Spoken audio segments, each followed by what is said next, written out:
What's up, everybody? Welcome on into the call-up. Susannah Collins alongside my girl, Jillian Susannah. And hey, guess what? MLS is back. Return to play plans are finally in place. We have an exclusive interview with the man himself, MLS Commissioner Don Garber. He's going to discuss the details of this World Cup-style summer tournament, as well as how MLS will keep the fight against social injustice and racial inequality at the forefront of the conversation. We're going to hear why he and the league supports kneeling and peaceful protests, and what's next after Orlando. What then?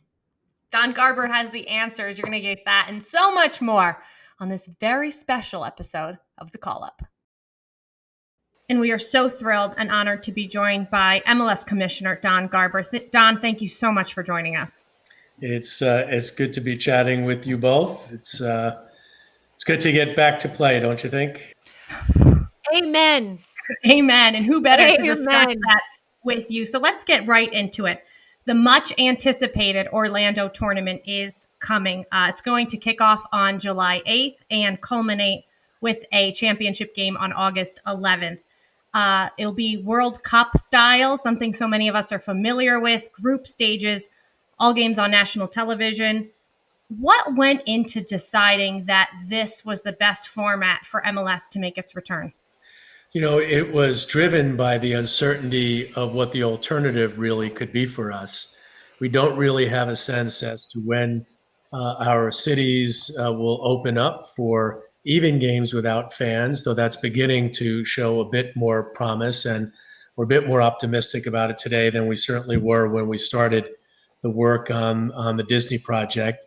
And it gave us an opportunity, once we knew that Disney had interest in it, to get our players together, to create a compelling tournament, to get something in front of our fans that will be exciting, that will have meaningful games, that could count towards the regular season, and then really importantly, try to create something that can be very unique and very compelling. The fact that we'll have $1 million in prize money, the fact that the winning club will get a CONCACAF Champions League spot. All those things are part of creating something that is really exciting during a time when there was just an enormous amount of uncertainty. Now, Don, I know that a lot went into ensuring the safety of the players and the personnel that will be heading down to Orlando. You said that you had conversations with Dr. Fauci regarding this. So what do the safety measures look like once teams do start to head down to Orlando? What are going to be the measures that are going to be taking place to ensure that everybody does stay safe?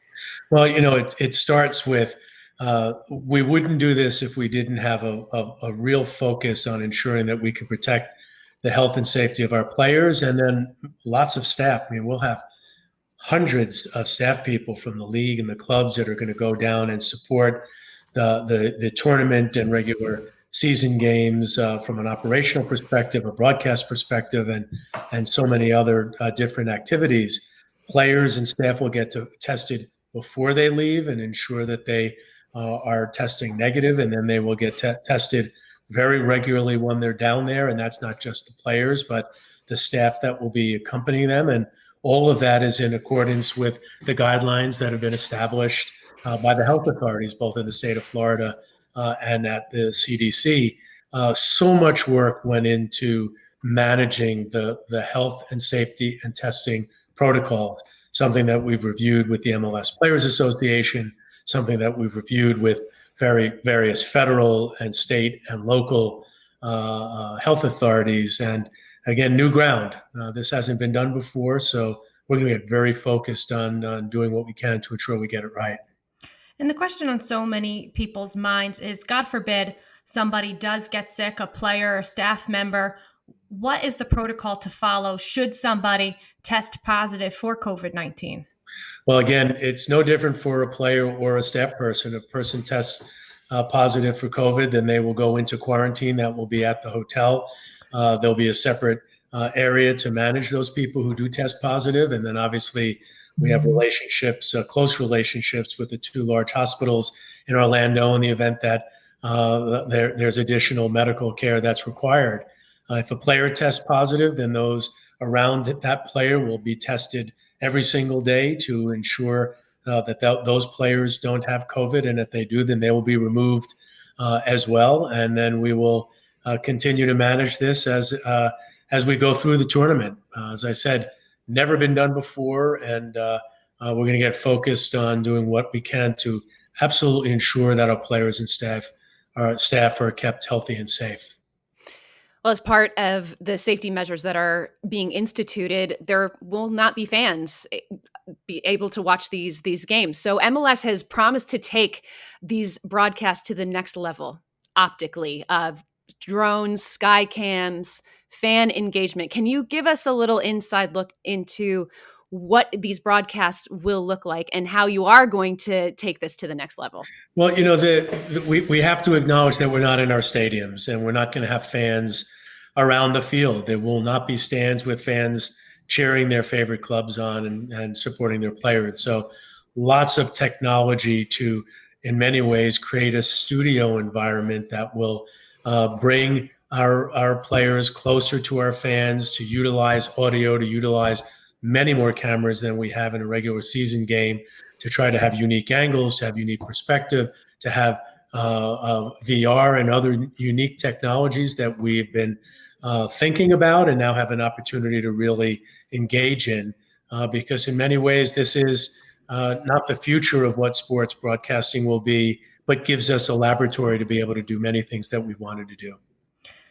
Now, in the midst of all of this Orlando planning and trying to get back to play, now more than 2 weeks ago, the world witnessed the murder of George Floyd and the impact and protest we've seen from the Black Lives Matter movement. We've seen the Bundesliga get involved and all take a knee over the weekend. And now all eyes are going to be not only on Major League Soccer as they return to play here in the United States, but also with all of the civil unrest in the United States.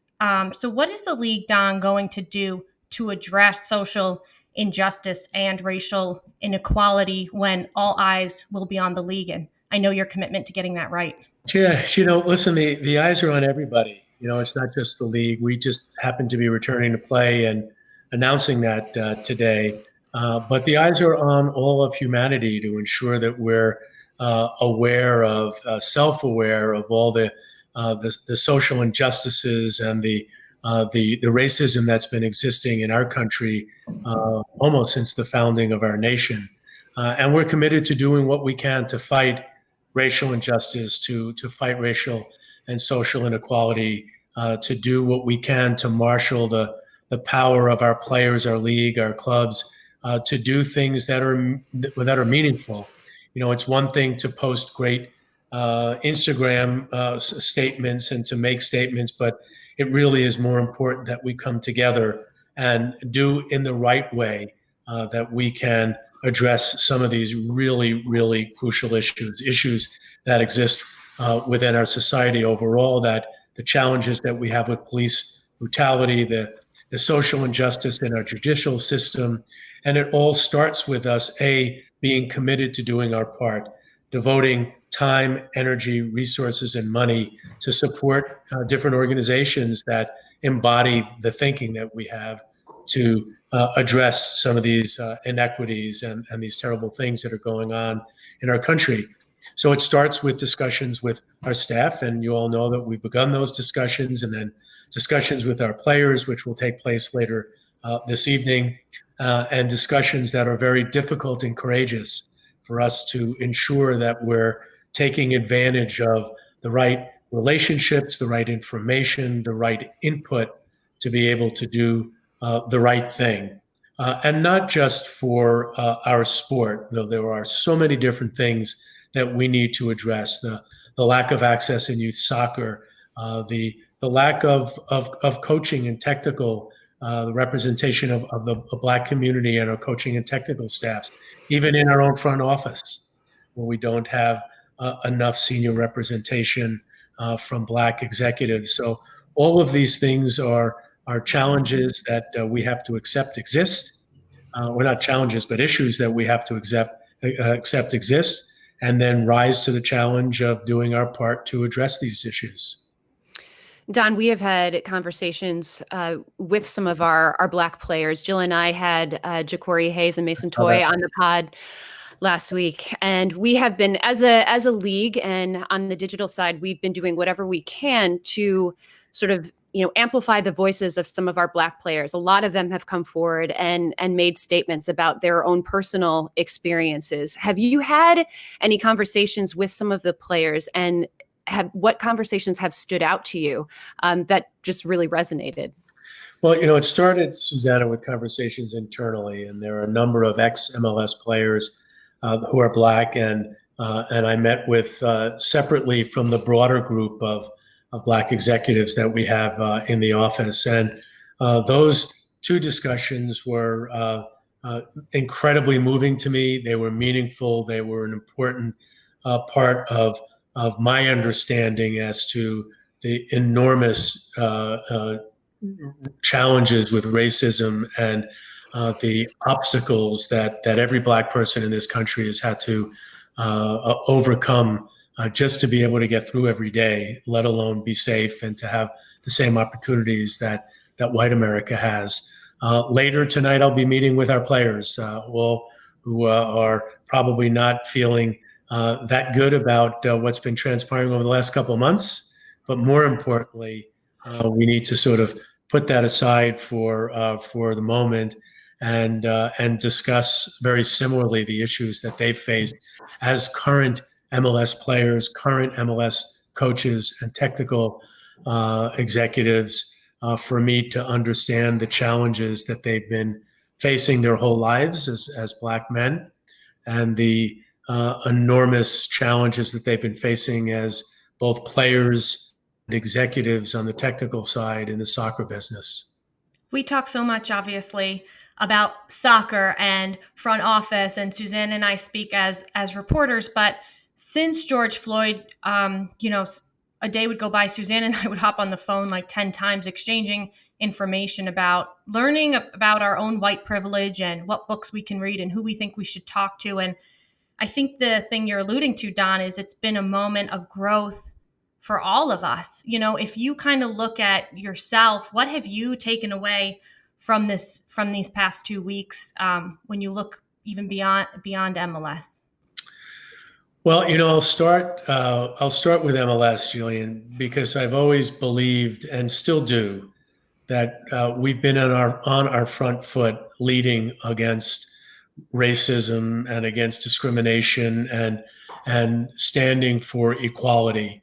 And I think all of us who work in the league, and the many hundreds of us, you guys included, feel pretty good about what MLS has stood for. And then when you have tough conversations with Black executives and a handful of players that I've spoken to, you realize that there's been so much that we have not done, and things that we've done that we weren't even aware of. This prevalence of unconscious bias, and some of the challenges that Black folks in MLS have had to endure without me being even aware of it. And I think that comes from the lack of representation that we have in the senior level of our league, and it comes from this privilege that white people have just by the color of their skin. And those conversations were about as important as any discussions as I've had in my entire life, let alone in my career. So I think the first step towards change is understanding and acceptance of an issue. And then everybody needs to dig deep, and they need to work hard, and they need to be courageous, and they need to push through what has been sort of the comfort of how we've been managing through our day-to-day lives, but also how we exist in our families and how we exist in running businesses and working in businesses, to create a whole new world for all of us, but most importantly, a world that is going to be very different for Black men and women in our country. So much to learn, Don. And you talk about acceptance, and the league actually released a statement taking a firm stand on kneeling the peaceful protest that we first saw in 2016 with Colin Kaepernick in the NFL. And it directly states, if players or staff decide to stand, kneel, or otherwise exercise their right to peaceful protest during the playing of the national anthems before league games, we support them. Why was that important for MLS to put that statement out? Well, Susannah, it's interesting. It was released in 2017, at a time when we were being asked, like all the other leagues, what our position was on kneeling during the national anthem. And we issued that statement, and it sort of was out there and has been out there for several years. And a reporter called our comm staff today and said, hey, I'm curious, when you return to play at Disney next month, what are you going to do if a player kneels? And our PR had issued or reissued the same statement that we issued several years ago. Mm-hmm. So that's always been our policy. And now it's all over the news that we issued a new policy, even by our own crack reporters at MLSsoccer.com and your great show. So, I stand behind what we said then. I still believe it today. The world has got to start rethinking the decisions that we made in the past and start looking through an entirely different lens on how we address the just incredible injustices that exist for Black Americans. And there were not a lot of conversation that took place in creating that statement years ago. It was pretty represented our values. And I still stand by that. And I know our owners and our staffs do as well. So important to have that message kind of reiterated, because whether it was said a few years ago or now, it's top of mind for so many people. To break away from this for just a second, it comes up, whether it's the players or it's the fans, whoever we're talking to, is they say, okay, well, after Orlando, which is so impossible to think about right now, but after Orlando, people want to know, what's the plan for after the tournament? How is MLS handling plans for after mid-August? I hate to go. We know, I should say, we fully expect that we will get back at some point back into our stadiums and be playing games in our homes, with our players training at home and having great competition for everybody that loves our league and wants to follow and get excited by our clubs and our players. We really, Jillian, we don't have the answer to the exact date. That's going to be determined by local health authorities and by the governors who are going to be making those decisions about broader issues, these phases that you two as New Yorkers are well aware of that continue to open up. The next phase in New York opening up at the end of the month. But I expect we will get back at some point, and we'll continue our regular season. We're already working on what the testing protocols will be in place with all of our clubs as our players begin playing, and our players will have to travel and they'll be staying in hotels, and you two will be on the road along with the rest of the media and managing all the things that you would manage in a pre-pandemic environment. And then I'm hopeful we can return, or at least start beginning the next normal as quickly as we can. Next normal. Said it so well. I'm gonna trademark. Literally. Don, one more question before we let you go. You've been doing this job for a long time. You've had to save the league from bankruptcy, and now we've been confronted with this pandemic and then this incredible social movement. In terms of challenges that you have had to face during your time as commissioner of Major League Soccer, where does this rank, this sort of time period? Where does this rank in challenging issues that you have had to face? It's not even on the same list, Susannah. Maybe if you asked me a few months ago, I would have said, it's on the long list of challenges that young leagues face as they go about building their history. And each phase, whether it was 9/11 or it was contraction, whether it was the recession or all the things that, the speed for expansion and stadium votes and all those things that become part of our everyday life. You guys are there along with me at the good and the bad. what I will say is what is so different here is the absolute uncertainty that we're all dealing with. And, I can't tell you what our return to play post Disney tournament will look like today, but fairly convinced that we'll get back into our stadiums. And the fact that we don't have answers to that makes it uniquely difficult. And then we all are, as a country and as a world now, as you all know, protests going on all around the world, are faced with something that's far more important. So we're trying to make decisions in the context of issues that are existential ones, that are making us aware of enormous issues of injustice and racism and hurt, frustration and pain, and ongoing protests as we speak outside your windows.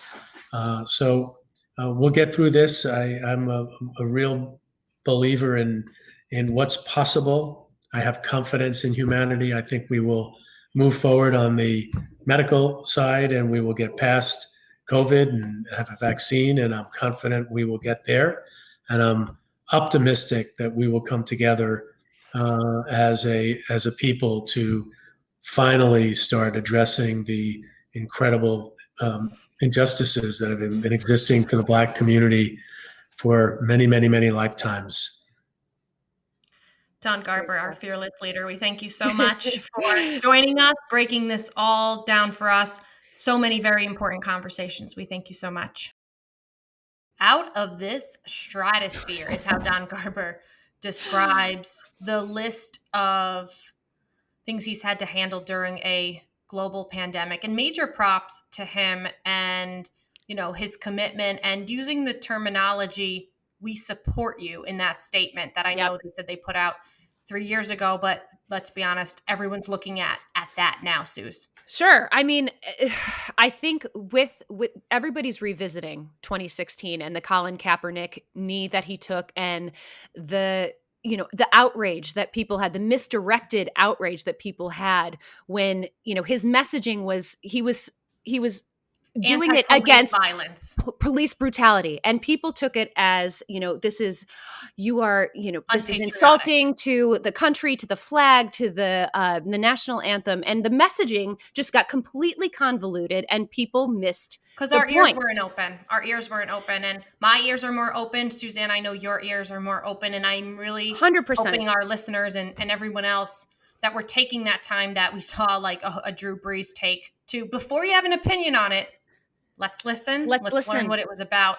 And I'm really proud to be part of a place like Major League Soccer that supports that. Yeah. Because then it allows the players to put that out there and put their messaging out there without worrying about distracting, because what they're doing is the next controversy. Because they're not trying to be the next controversy. They're trying to put a message out there that actually resonates. Yes. And by them not having to worry about being that next controversial player, now they're able to hopefully put their message out there in a more proactive way. And let's be honest, taking a knee is the most non-aggressive form of a protest you could possibly institute. And so I love the fact that Don pointed out that was a statement that was released in 2017, and that their position on it hasn't changed. And like you said, it's just it's a moment that I think like anybody that working at MLS can be proud of, knowing that we will support these peaceful protests. We will support our players that feel the need to showcase their fight, however that may look. So I'm just 100% on board with that messaging. And again, that message being reiterated, Suze, as you pointed out, and Don also pointed out. Yeah. I got that message sent live when we were doing the kick around on Tuesday, and we had on Danielle Slayton of Fox Sports, and also analyst and sideline reporter for the San Jose Quakes. And she said, wow, like I read it off, and she took a minute and she goes, wow, that makes me proud to be a part of MLS. So props to that. Let's break down the tournament a little bit more. Don, I mean, a lot to unpack. He has so much. You can tell. I mean, Don's been doing this 24/7 since since March 12th when Yep. when play was postponed. So it's going to be in Orlando. It's going to be at the ESPN Wide World of Sports, and there's going to be about 2,000 staffers on hand. As he mentions, that place has the fields, it has the everything, the hotels, everything you would need in an essential, neutral location. There's going to be several games a day, all on national television, spread out because Orlando's hot, people. Remember All-Star Game last year? And some of the morning, majority of games coming at night. Yeah. And then you mentioned prize money.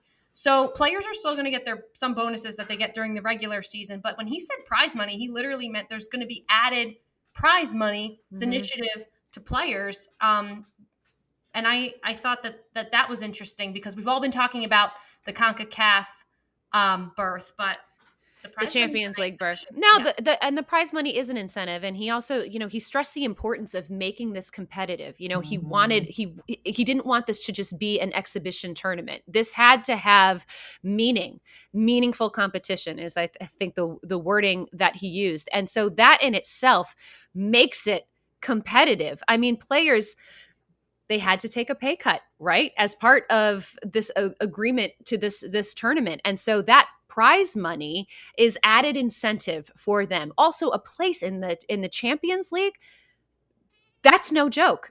That is a legitimate thing to play for. And so I think it was really smart the way that they structured the prize money. And I think that I think that this is going to be, we all love the World Cup, right? And the intensity of the group stages. Yeah, and it's one of these things where literally anything can happen. Literally anything can happen. And so you add in the element of the prize money and the structure of this tournament. And, once you emerge from the group stages, then the single elimination matches. I think this is going to be really outstanding competitive soccer that we are going to be able to see. And I'm excited. I'm super, super excited about it. Too, something that is so great about the World Cup. Susannah, you went to the Women's World Cup in France last year. We've been watching the World Cup for decades.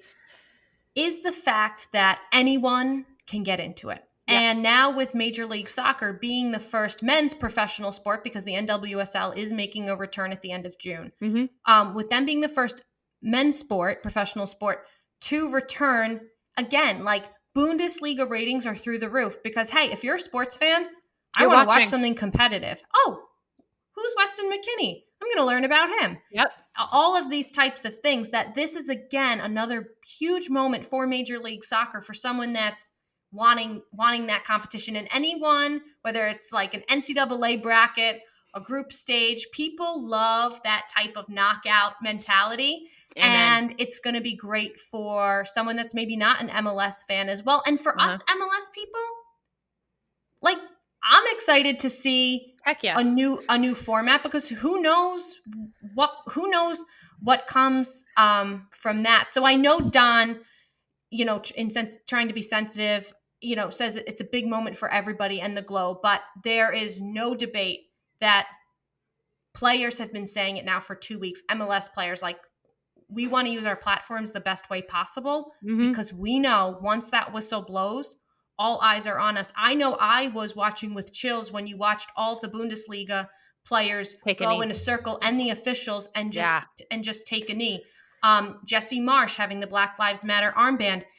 I know eyes are on everybody, but what are we talking about? And all eyes are going to be on America and what's going on. And I am so proud of the way that the league is standing by that. No, it's important. And I think that in our conversations that we have had with players, and certainly with I had a conversation with Drake Hills, who is a beat writer for Nashville SC of the Tennessean, on the kick around.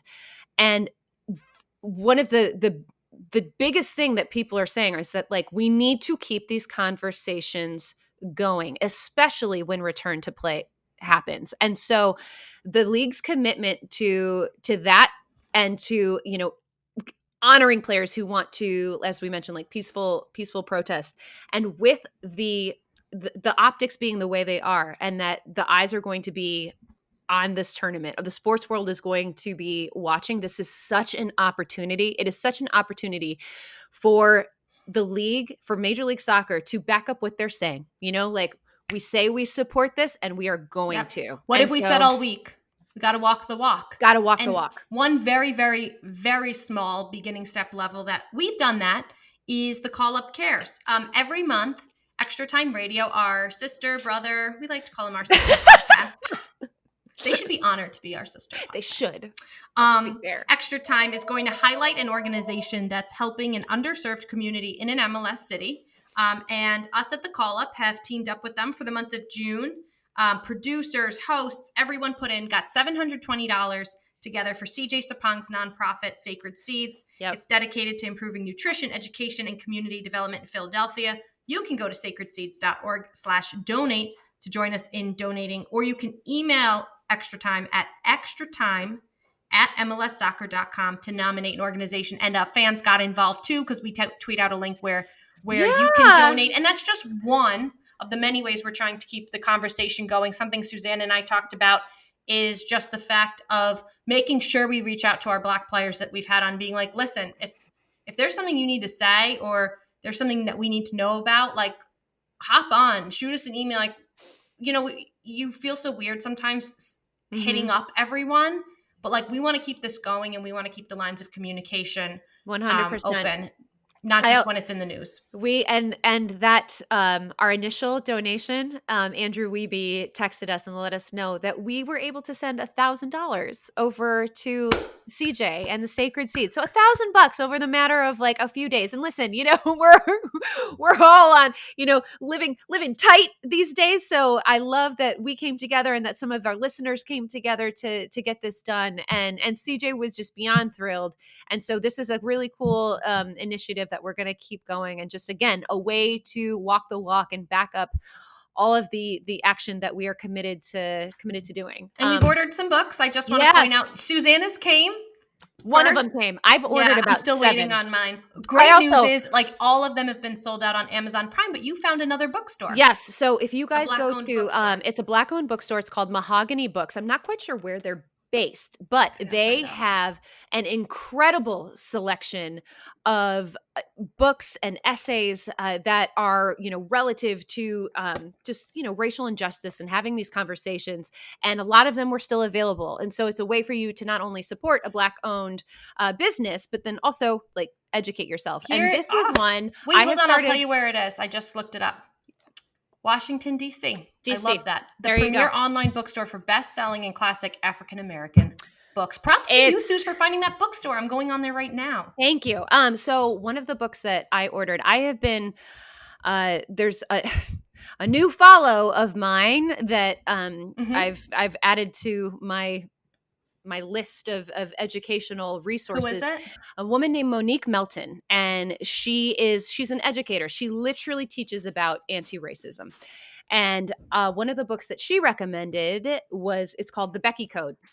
And so I ordered it, and this pertains specifically to Black women and their fight against, it says, how to deal with white women violence while amplifying your joy. So this is told from a Black woman's perspective in dealing with white women who intentionally or unintentionally instigate white privilege, white supremacy, and how Black women can then deal with it and alleviate that. And so she recommended this book to any white person to read. And so this is going to be step 1. A few that I have 3 that I can just recommend based on kind of conversations I've had with various people, all on their way. The great news is things are back ordered and sold out across the board. But first story being Evicted, Poverty and Profit in the American City. Second, one that's talked a lot about is White Fragility. Mm-hmm. And so you want to talk about race. So there's 4 books right there, guys. And on that note, we will see you before Orlando, but soccer's back. Real quick. Your trophy came in the mail. Look what else came in the mail. Susannah Collins is holding up her MLS Idol trophy. It is a beautiful drawing that Jillian Sakovitz made for me, and she literally sent it in the mail, and I have a little more time on my hands. And it's adorable. It's literally a trophy that says 2020 MLS Idol, even though Jillian is the champion. But she made this for me. I passed it on to my friend Susannah. And the Atlanta United fans will understand. I was like so excited. I'm like, I have to wait until the pod to show her that this actually came. But I love it so much. I'm going to put it up in a place of pride somewhere in my little apartment. I mean, you better get that matted and framed, sister. All right, guys, we love you all so much. A lot of work for us all to do. Yeah. And wise words from Don Garber today.